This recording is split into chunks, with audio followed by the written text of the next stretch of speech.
Qizlar bizaga mana shunaqa laktofit probiotikdan keldi. Laktofitga o'xshagan narsa bu ham.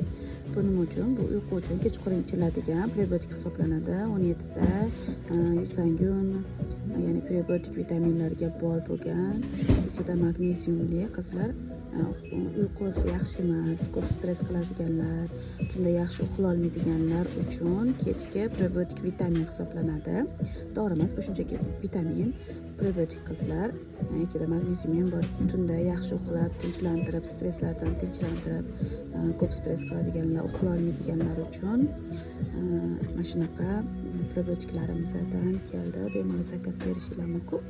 Ichida 30 ta bo'ladi. Bir oyga yetadi. Bir kunda bir mahal uxlashda faqat kechqurun ichiladi. Sababi bu uyquni yaxshi keltirib, miyani dam oldirib, stresslardan yechib beradigan narsa qizlar. Qizlar, bolalar bemalol ichsa bo'ladi. Faqat homiladorlarga, emizikli ayollarga va ko'p narsaga allergiyasi borlarga ehtiyot bo'lib, doktor maslahatida ichish tavsiya qilinadi. Boshqa muammolar bo'lmasa, bemalol hamma ichsa bo'ladi. Narxlari ham hamyonbop narxlarda kelgan. Koreyaniki qizlar, sroklari ham uzoq. Bemalol tunda uxlay olmaydiganlar, ko'p stress qiladiganlar olib ichib ko'rsanglar bo'ladi.